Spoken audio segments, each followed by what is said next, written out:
Ever wondered about the volume of broken relationships? Go back to that book. Very early in the book it says, "Therefore shall a man leave his mother and father, and cleave to his wife, and they shall become one flesh." One flesh. What is the true meaning of this? Now, sensitive topic it is. It goes into deep territory. But it's essential that it is understood and taught to our sons and daughters. Because herein lies the secret to healthy relationships, lasting relationships. Now, I understand it may, as I said, it's pretty sensitive, so it may undoubtedly have an impact on some individuals hearing this. It's my view, and just share as it's presented to me. Notice in that book you read there's a lot about blood covenants, blood.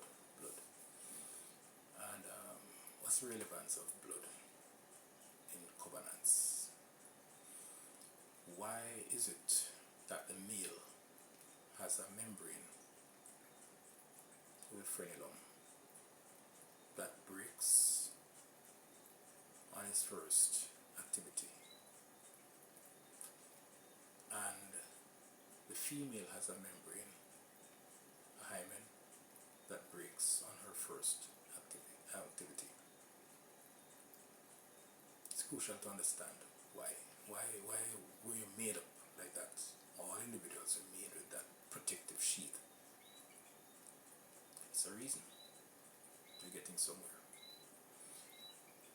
Now, I will understand, I do understand that people have had previous relationships and failed relationships, or through death, whatever the reasons, and will have to start all over again. This denies them the ability to present what I'm about to speak about in this new relationship.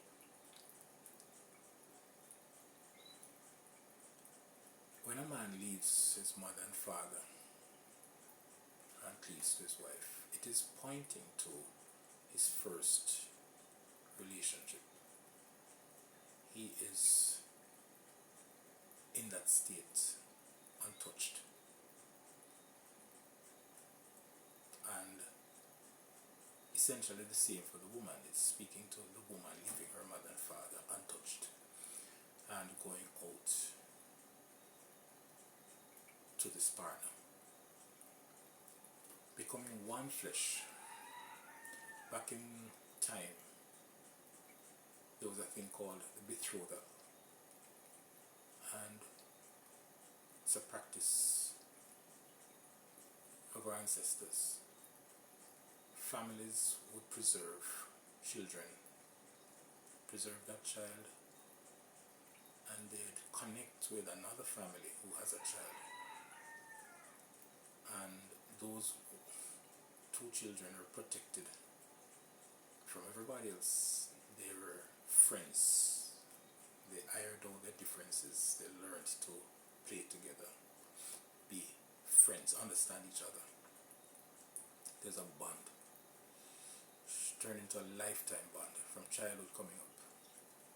There's a point in time when the parents, both parents, would have this moment where they put them both together to share that very special experience, to be monitored by the adults, the elders. And it would have been a painful process for both, painfully sweet. The shock of both tearing at the same time. It's something you probably can imagine. And what does that do? They're in shock. They'll never forget that moment. But in the process, what happens? Blood passes from one to the other simultaneously. The blood covenant is made at that point in time, sealed. There can never be that moment again with anybody else. These two have it sealed, that blood covenant. So the blood passes from one to the other. And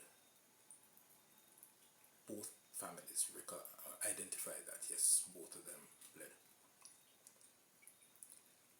Now, can you break that bond? No. Check any couple where both of them had that experience, and there is something lasting about that relationship. They do have their issues. They learn to iron those issues out, and they remain committed. Generally committed. There are no questions about anybody else.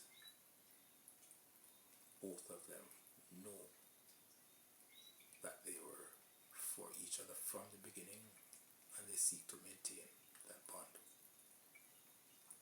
It's not the same when one has been exposed and the other one is untouched. It's just not the same, because in the mind of one, somebody has been here already. That's a lingering thought in a lot of people's minds. Now, some people have matured enough to be able to look beyond that. But if you ask the question, at some point in time, it crosses the mind. Somebody else has been in this situation, and you know the nature of the activities. And questions arise. Some people suppress it, never ask it, but if they're to be honest, the question arises. Don't say it never arises. You never think about, oh, it has never crossed my mind. Maybe. Hats off. So two becoming one flesh certainly impacts the longevity of that marriage, that relationship.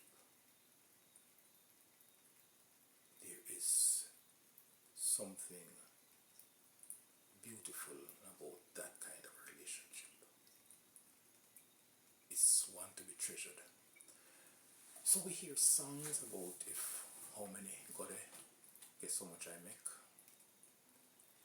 You hear songs about hit, and we know the songs that are being sung, essentially glorifying promiscuity.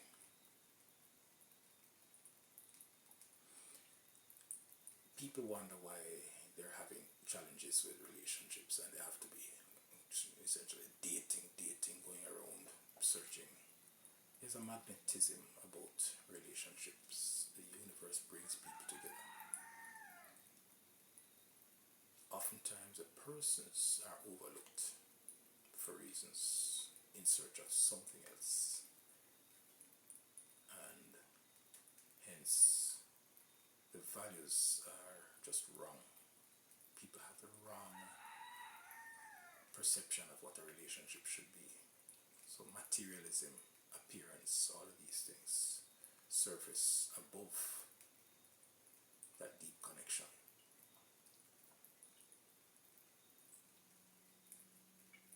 Relationships should be beautiful. Scars of the past, the wounds of the past, seriously impact healthy relationships. And many individuals will tell you how frequently arguments arise out of exes, reconnection with exes. There's just somebody else in the equation. Where there's no one else in that equation, it will be beautiful.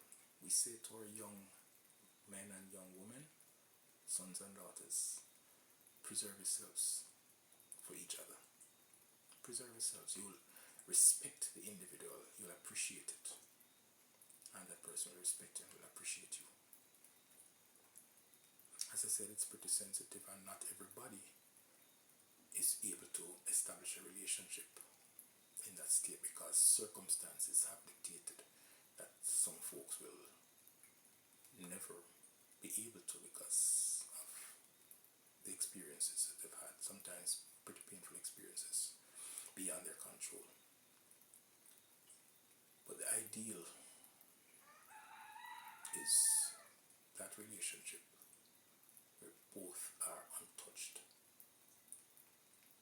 and they go into that matrimonial bed knowing they have preserved themselves for each other. They have something to value, to treasure, because that's the way it was meant to be. It's my view. Open for discussion. It's just my view. Wishing you all healthy relationships, everlasting happiness, and every good thing that love brings. This is the voice of reason. Franklin J. Wallace, Emperor Elijah, APOD, African people of the diaspora.